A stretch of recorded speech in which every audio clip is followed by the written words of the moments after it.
E aí, minha gente, tudo bem?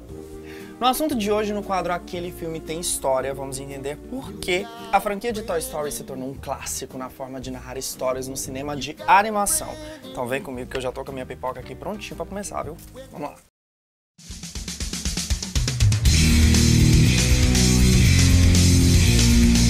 Aquele Filme Tem História. Durante muitos anos, a Disney e muitos roteiristas de Hollywood seguiram os conceitos de jornada de herói de Joseph Campbell para construir suas histórias. Mas no fim dos anos 80, Christopher Vogler, um executivo lá dos estúdios Disney, delineou um novo modelo de estrutura narrativa para contornar os últimos fracassos de bilheteria. Esse novo modelo mais tarde foi chamado de Paradigma Disney. A ideia de Vogler é composta de 42 aspectos, mas para entender melhor a estrutura narrativa do roteiro, vamos ver como são aplicadas essas ideias, tendo como base o filme Mulan. Conforme o Paradigma Disney de Vogler, a protagonista do filme geralmente leva uma vida que não gosta e é excluída do seu meio, quando de repente algum desafio se coloca à sua frente. Mas para responder ao chamado do desafio, a personagem tem que passar por uma provação. Ao embarcar na sua jornada, a personagem encontra um ajudante engraçado e precisa se adaptar ao novo mundo para conquistar a confiança dos outros. O vilão da história, sem querer, acaba se aproximando da heroína e isso vai servir de motivação para sua derrota. No fim da narrativa, a relação entre a protagonista e o seu par romântico prevalece.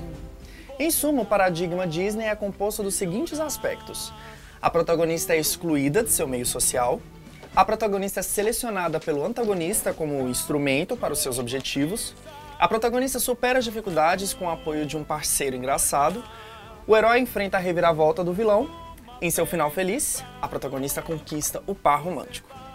Mas por que esse paradigma Disney, tão reproduzido nos filmes de animação tradicionais, aqueles desenhos feitos à mão, quadro a quadro, nos anos 90, como foi o caso de Mulan, não está presente na trilogia Toy Story? Você deve estar se perguntando, né? Mas eu vou te responder. Para começar, Toy Story foi o primeiro filme feito em parceria entre os estúdios Disney e Pixar, que até então nunca tinham feito um projeto de longa-metragem todo em computação gráfica. Na verdade, filmes assim nunca haviam sido produzidos na história do cinema de animação. Até então, os filmes eram feitos em parte desenhados à mão e, em alguns raros casos, alguns elementos eram feitos em computação gráfica. Pensa na trabalheira. Bom, o roteiro do primeiro filme levou um tempão para ficar pronto devido a muitas alterações que os roteiristas da Pixar e os executivos da Disney fizeram no projeto para encontrar uma nova forma de contar histórias que fosse diferente do paradigma de Vogler. Mas por fim, a equipe de animação teve apenas 9 meses. Isso aí, gente, nem mais nem menos, 9 meses para finalizar o filme para exibição nos cinemas de todo mundo. Agora analise comigo. No primeiro filme, o protagonista Woody não é um personagem excluído de seu meio social.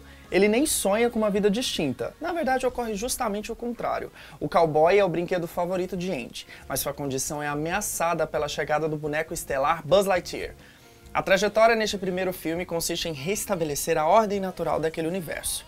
Ou seja, do Woody ser o brinquedo favorito de Andy e Buzz, juntamente com os outros brinquedos, se tornar mais um sob seu comando.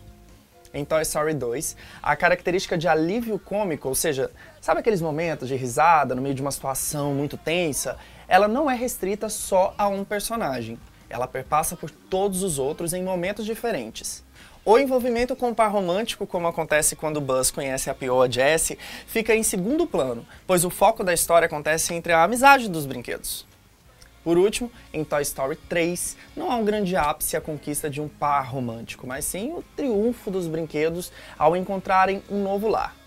Na trama, o coletivo ganha espaço em detrimento do indivíduo, ainda que tenha alguns indivíduos que se destaquem mais do que os outros. Bom, podemos ver que nenhum desses 3 filmes da franquia se encaixam no paradigma Disney, certo? Possivelmente, as novas técnicas de produção da animação digital influenciaram também o surgimento de novas formas de concepção e desenvolvimento narrativo. Toy Story é um filme incomum, comparado com outras produções da própria Disney, não somente em seu conteúdo, por se tratar de uma história que envolve brinquedos, mas também por apresentar uma estrutura narrativa diferente de todas as que vinham sendo produzidas pelo estúdio. Ou seja, os filmes de Toy Story foram pensados tanto como animações para um público infantil, que são atraídos pelas formas, pelas cores e pela própria temática dos filmes, mas também para um público adulto, que é atraído pela nostalgia, pelas referências à cultura pop e por outros gêneros de filmes. A própria complexidade dos personagens e as situações pelas quais eles passam. E aí, conseguiu entender como a narrativa de Toy Story é importante para as histórias de animação?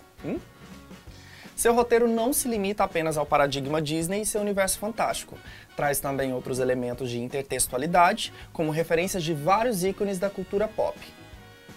O resultado? Uma história que encanta crianças e adultos com personagens complexos e muito carismáticos. Bom, essa é a nossa análise sobre como os filmes de Toy Story mudaram a forma de se contar histórias no cinema de animação. Agora vai lá nas plataformas digitais, assista aos filmes e veja quantas referências você consegue encontrar lá. E me conta, hein? Quero saber. Conta aqui embaixo. Até mais!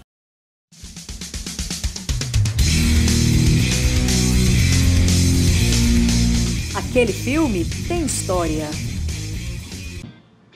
Olá, que bom ter você por aqui assistindo mais um vídeo do nosso canal. Se você ainda não é inscrito, corra lá e inscreva-se, clicando no botãozinho vermelho que aparece aqui na tela.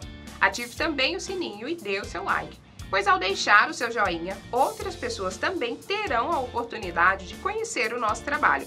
Se gostou do vídeo, compartilhe com seus amigos e sinta-se à vontade para deixar o seu comentário, inclusive com sugestões de temas e assuntos que gostaria que fossem abordados nos próximos vídeos, ok? Então, até a próxima!